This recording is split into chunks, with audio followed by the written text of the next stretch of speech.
बोलो जयकारा बोल मेरे श्री गुरु महाराज की जय। दयालु श्री परमहंस दयाले जी महाराज की जय। सर्वप्रथम हम अपने इष्ट देव श्री परमहंस दयाल दादा गुरु महाराज जी के चरणों में लाखों करोड़ों बार दंडवत प्रणाम करते हैं और सभी परमहंसों के चरणों में भी दंडवत प्रणाम करते हैं। हम श्रवण करने जा रहे हैं श्री अमर ज्योति दर्शन पंचम पातशाह जीवन चरित्र। और उससे पहले हम अपने दादा गुरु महाराज जी से आशीष लेंगे, उनका ध्यान करेंगे, नमन करेंगे, उनको प्रणाम करके और खूब ढेर सारा आशीष लेंगे। आप भी सभी प्रेम से नमन कीजिए प्रभु को और आशीष लीजिए। मेरे दादा गुरु महाराज तुमको लाखों प्रणाम, तुमको लाखों प्रणाम। मेरी बिगड़ी बनाने वाले तुमको लाखों प्रणाम, कोटि कोटि प्रणाम। जिभव से पार लगाने वाले तुमको लाखों प्रणाम, कोटि कोटि प्रणाम। अद्वैत का पाठ पढ़ाने वाले तुमको लाखों प्रणाम, कोटि कोटि प्रणाम। मेरे हापू बाबा जी तुमको लाखों प्रणाम। सहित देही उड़ जाने वाले तुमको लाखों प्रणाम, कोटि कोटि प्रणाम। अभी बड़े ही प्रेम से श्रवण करेंगे आगे का जो प्रसंग है। सामने विराजमान पंचम पातशाह सतगुरुदेव भगवान जी के सुंदर दर्शन दीदार करते हुए और कानों से उन्हीं के वचनों का रसपान करते हुए और श्वासों के साथ सुमिरन करते हुए बड़े प्रेम से श्रवण कीजिए। श्री परमहंस अद्वैत मंदिर आत्म आनंद का सिर मोर, सुख शांति की ठोर। श्री परमहंस अद्वैत मंदिर का निर्माण सर्वप्रथम आपने निजी मौज का प्रमुख कार्य बनाया। यह श्री परमहंस महान विभूतियों के श्री दर्शन व सत्संग लाभ से युग युगांतरों तक अमर ज्योति का आलोक सर्वसाधारण में बढ़ता रहेगा। श्री परमहंस महान विभूतियों की उज्ज्वल ध्वल और गौरव गाथा का यह शाश्वत ज्योति स्तंभ है। भक्ति की महामहिमा को दूर दूरांतर व सर्वत्र फैलाकर जन जन को इससे लाभान्वित करना ही था कि आपका सर्वोपरि उद्देश्य। भक्ति की महामहिमा को दूर दूरांतर का ये इन दादा श्री गुरु महाराज जी का उद्देश्य था कि हर कोई इससे लाभ प्राप्त करे। तो श्री प्रयागधाम की भूमि पथरीली, सख्त व चट्टानी थी और चट्टानों पर भव्य भवन एवं स्थलों का निर्माण जटिल समस्या थी। तो आपने जटिल शब्द को छू मंतर करके सरलतम करके दिखला दिया। महात्मा दर्शन प्रेमानंद जी की कुछ संगत श्री दर्शन के लिए आई थी और कुछ गुरुमुख श्री अनंतपुर से बस के द्वारा साथ जाते थे। तो आप फरमाते थे कि जो शरणागत गुरुमुख श्री प्रयागधाम में रहते हैं अथवा श्री अनंतपुर से आते हैं तथा बाहर से आई हुई प्रेमी संगतें, उन सबके लिए श्री सतगुरुदेव महाराज जी ने भक्ति से माला माल होने के लिए सेवा के भंडार खोल दिए। समय को लेखे लगाते हुए सेवा करो, श्री दर्शन करो, झोलियाँ भरो, हर समय का वास्तविक मूल्यांकन है। तो आपने श्री अद्वैत मंदिर की नींव का शुभ मुहूर्त 16 अगस्त सन 1971 में सोमवार के सौभाग्यशाली दिन निज कर कमलों से किया। श्री परमहंस अद्वैत मंदिर की नींव को खोदने में 2 वर्ष लग गए, जो श्री प्रयागधाम में श्री मंदिर बना है उसकी नींव को खोदने में 2 साल लग गए, क्योंकि जगह बहुत पथरीली थी। तो कारण यही कि रात्रि व दोपहर के समय इस ज़मीन में सुरंग यानी बारूद भर दिया जाता था, और उस समय किसी को भी कमरों से बाहर निकलने की आज्ञा नहीं होती थी। बारूद के द्वारा देखो नींव खोदी गई, इतनी पथरीली जगह थी वहाँ पर। और जब बारूद फटता तो ज़मीन में बड़ी बड़ी चट्टानें जो थी फटती, और मोटे मोटे पत्थर उड़कर दूर दूर तक जाते। अब कमरों की छतें टीन की चादरों से बनी हुई थी। जब पत्थर के टुकड़े आकर उन टीन की चादरों पर गिरते तो ऐसा लगता कि वे छत के अंदर ही आ जाएंगे, इतनी ध्वनि होती थी। तो सारा दिन गुरुमुख उन टूटे पत्थरों को बुनियाद से बाहर निकालते, और नींव के 2 तरफ खुदाई हो चुकी थी। अब तीसरी ओर जब खुदाई आरंभ हुई तो महात्मा पूर्ण श्रद्धानंद जी या महात्मा परम संतोषानंद जी ने श्री चरणों में विनय की, महाप्रभु, यह आड़े टेढ़े पत्थरों के निकालने से कहीं नीचे खोखली जगह रह गई तो मंदिर निर्माण में कठिनाई हो सकती है। तो आपने फरमाया कि कुदरत की सभी शक्तियाँ महान कार्यों की पूर्ति में लगी रहती हैं, और हमें अपना कर्तव्य करते जाना है, अपने लक्ष्य की ओर ध्यान रखना है। परमार्थ के कार्यों में दृढ़ संकल्प बहुत महत्व रखता है, इसलिए दृढ़ता से आगे बढ़ते चलो। कोई भी परमार्थ का कार्य आप कर रहे हो, श्री गुरु महाराज जी फरमा रहे हैं कि परमार्थ के कार्यों में दृढ़ संकल्प जो होता है ना, वो बहुत महत्व रखता है। अब आप कोई दृढ़ संकल्प कर लो परमार्थ के लिए कि मैंने सेवा करनी है, अगर दृढ़ संकल्प कर लिया, बेशक उस योग्य हम नहीं हैं, लेकिन जो प्रकृति है वो सहायता करेगी। कुदरत ऐसी व्यवस्था बना देगी कि जो आपका दृढ़ संकल्प है उसको पूरा करेगी। तो अभी 1 घंटा ही व्यतीत हुआ था कि श्री सतगुरुदेव महाराज जी ने फरमाया कि जो गुरुमुख भगत जन बुनियाद के बीच में सेवा कर रहे हैं ना, सब शीघ्र अति शीघ्र बुनियाद से बाहर हमारी तरफ आ जाए। आदेश पाते ही सब वहाँ से बाहर निकला गया, सबको बाहर निकाला गया। तो जितने भी अन्य भगत महात्मा जन बुनियाद के समीप सेवा कर रहे थे, सबको आपने अपने पास बुला लिया और उन्हें बुनियाद से दूर खड़े हो जाने के लिए फरमाया। अब एकाएक ऐसे लगा कि मानो भूचाल आ रहा। तो श्री प्रभु जी खड़े मंद मंद जो थे, मुस्कुराते हुए बुनियाद के अंदर वाले पत्थरों की ओर निहार रहे थे। अब हुआ ये कि उस स्थान की धरती के हिलने डुलने से बुनियाद के बीच में बड़े बड़े पत्थर टूटकर खोखले स्थानों को जो थे भरने लगे। तो इस प्रकार जब 2 तरफ की बुनियाद का भीतरी स्तर बराबर हो गया तो आपने कर कमल खड़ा करके आशीर्वाद दिया। सबने इस दृश्य को वहाँ देखा और नतमस्तक हो आपके गुणावाद गाने लगे कि देखो प्रभु ने कैसा कौतुक रचकर इस कठिन कार्य को अपनी दिव्य व अलौकिक शक्ति से संपन्न कर लिया।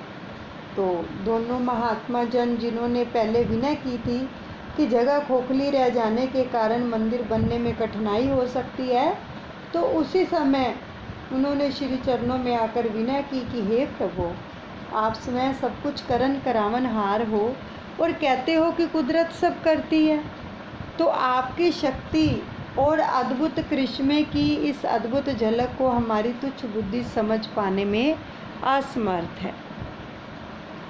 तो आपने मुस्कुराते हुए श्री वचन किए कि कुदरत की समस्त शक्तियाँ चुपचाप रात्रि के समय सेवा में सम्मिलित हो जो है अपने भाग्य जगाती हैं।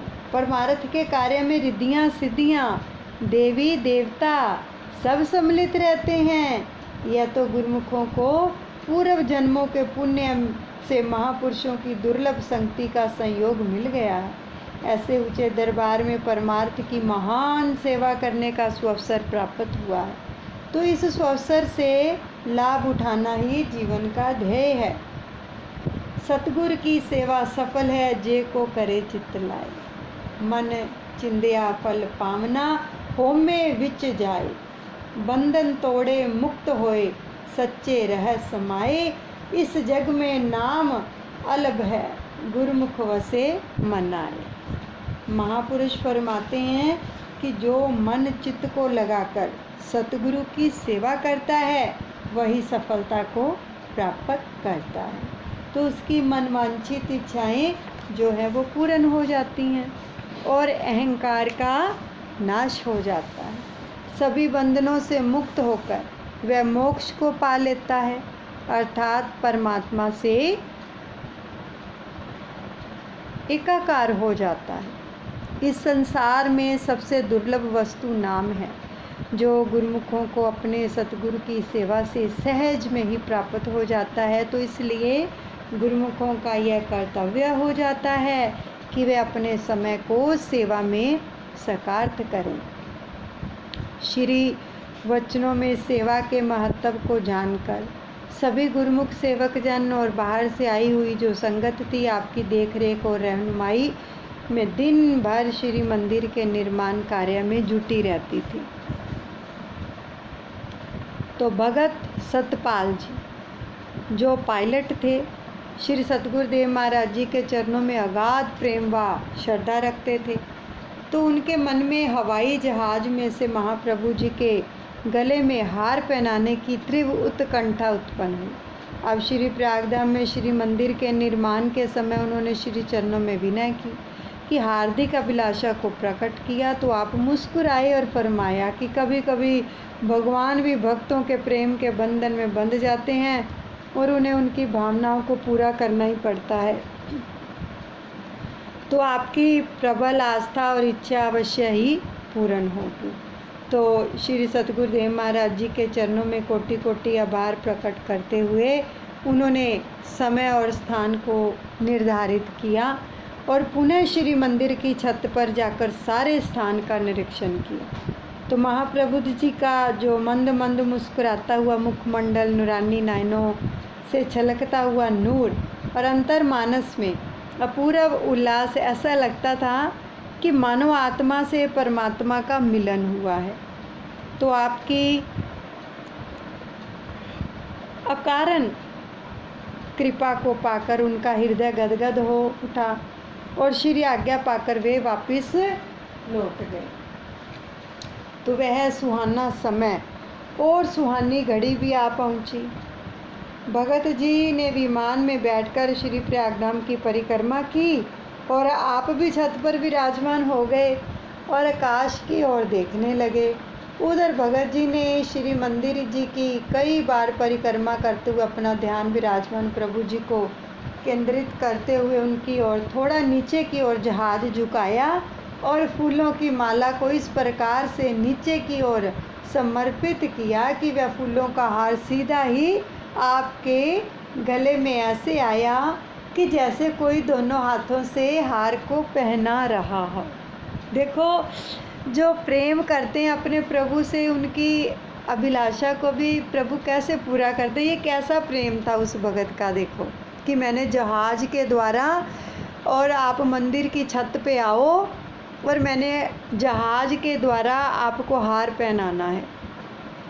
पहले मंदिर की परिक्रमा की तो श्री गुरु महाराज जी देखो छत पर विराजमान हुए और जहाज को वो नीचे लेके आया इतना कि श्री गुरु महाराज जी के गले में हार पहना सके। देखो ये कितनी अद्भुत लीला है प्रभु की, है ना। नज़ारा आंखों के सामने लेके आओ ज़रा। तो थोड़ी दूरी पर खड़े हुए महात्मा योग प्रेमानंद जी व अन्य सेवादारों ने इस दिव्य नज़ारे को देखकर जय जयकार की। तो सबके मुंह से यही शब्द उच्चारण हुए कि भगवान किस प्रकार अदृश्य शक्ति से भगत की मनोकामना को पूर्ण करते हैं। मानुष्य जन्म की प्राप्ति तथा पूर्व जन्मों के पुण्यों से महापुरुषों की जो है सुर दुर्लभ संगति का संयोग मिल जाता है और सौभाग्य का प्रतीक है।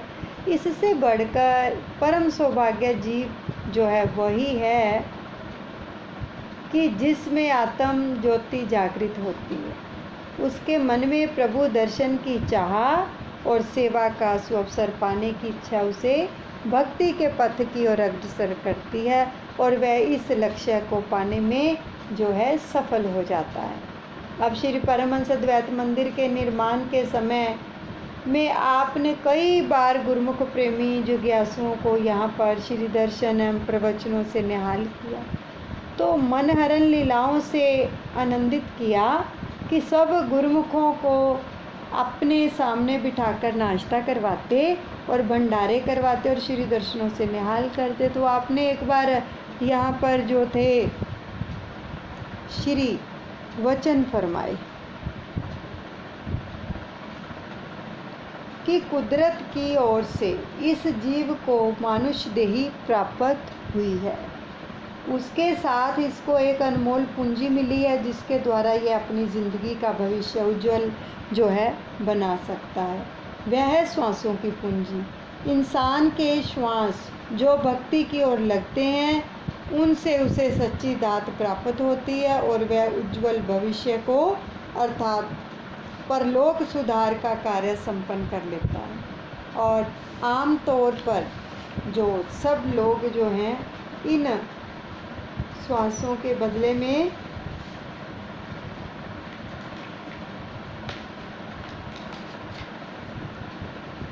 निम्न वस्तुओं का व्यापार करके अर्थात दुनिया के नाशवान पदार्थों को एकत्रित करके अनमोल श्वासों की पूंजी को लौटा रहे हैं, जो कि तुच्छ व्यापार है। संत दादू जी फरमाते हैं, सबको वनजे खारे खले हीरा कोई न ले, हीरा लेगा जो हरी जो मांगे सो दे।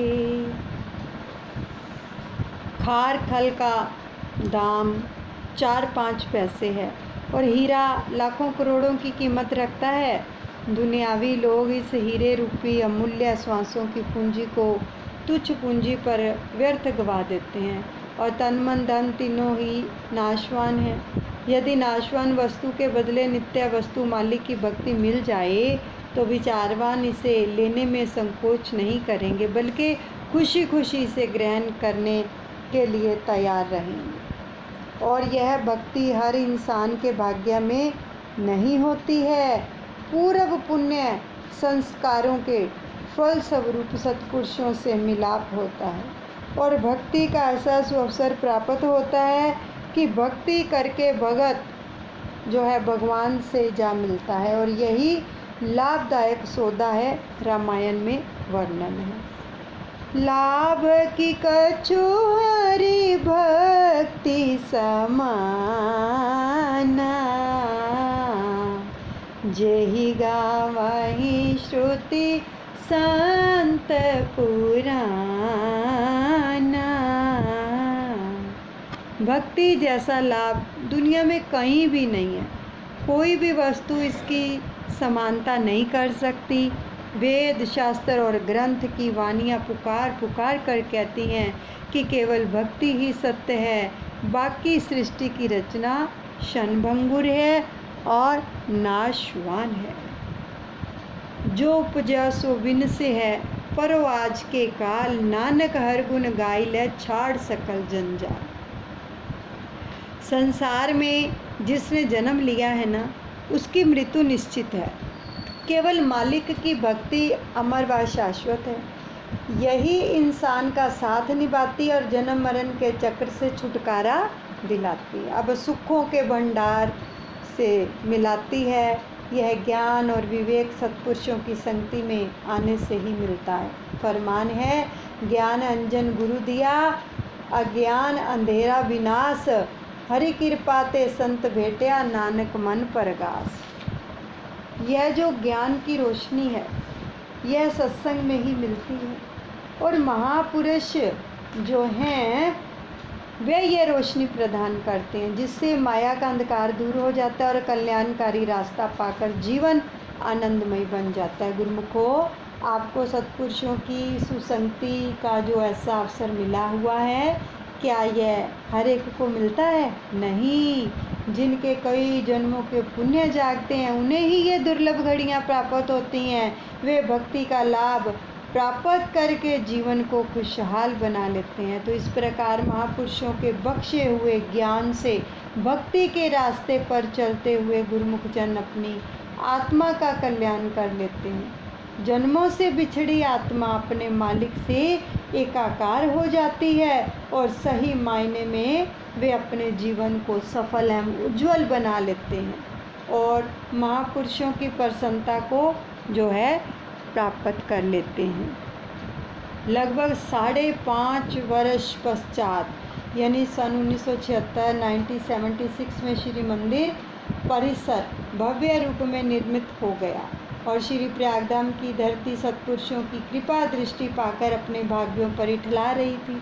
नया गांव काले पत्थरों से भरा वीरान स्थान श्री प्रयागधाम आज महापुरुषों की असीम करुणा से उज्जवल धवल श्वेत संगमरमर से निर्मित ज्योतिर्मय उपासना स्थल बन गया। गुरु भक्ति के 5 नियमों को सरलता पूर्वक पूर्ण करने का स्रोत बन गया। इस भूमि की तपस्या एवं साधना जो है चमत्कारिक रूप में फलीभूत हुई और इस संपूर्ण क्षेत्र में संगमरमर का कार्य धीरे धीरे चलता रहा। यहीं पर सत्संग को विश्राम देते हैं और सब कुछ अपने दादा गुरु महाराज जी के चरणों में अर्पण करते हैं। अनुचित क्षमा करें। बोलो जयकारा बोल मेरे श्री गुरु महाराज की जय। श्री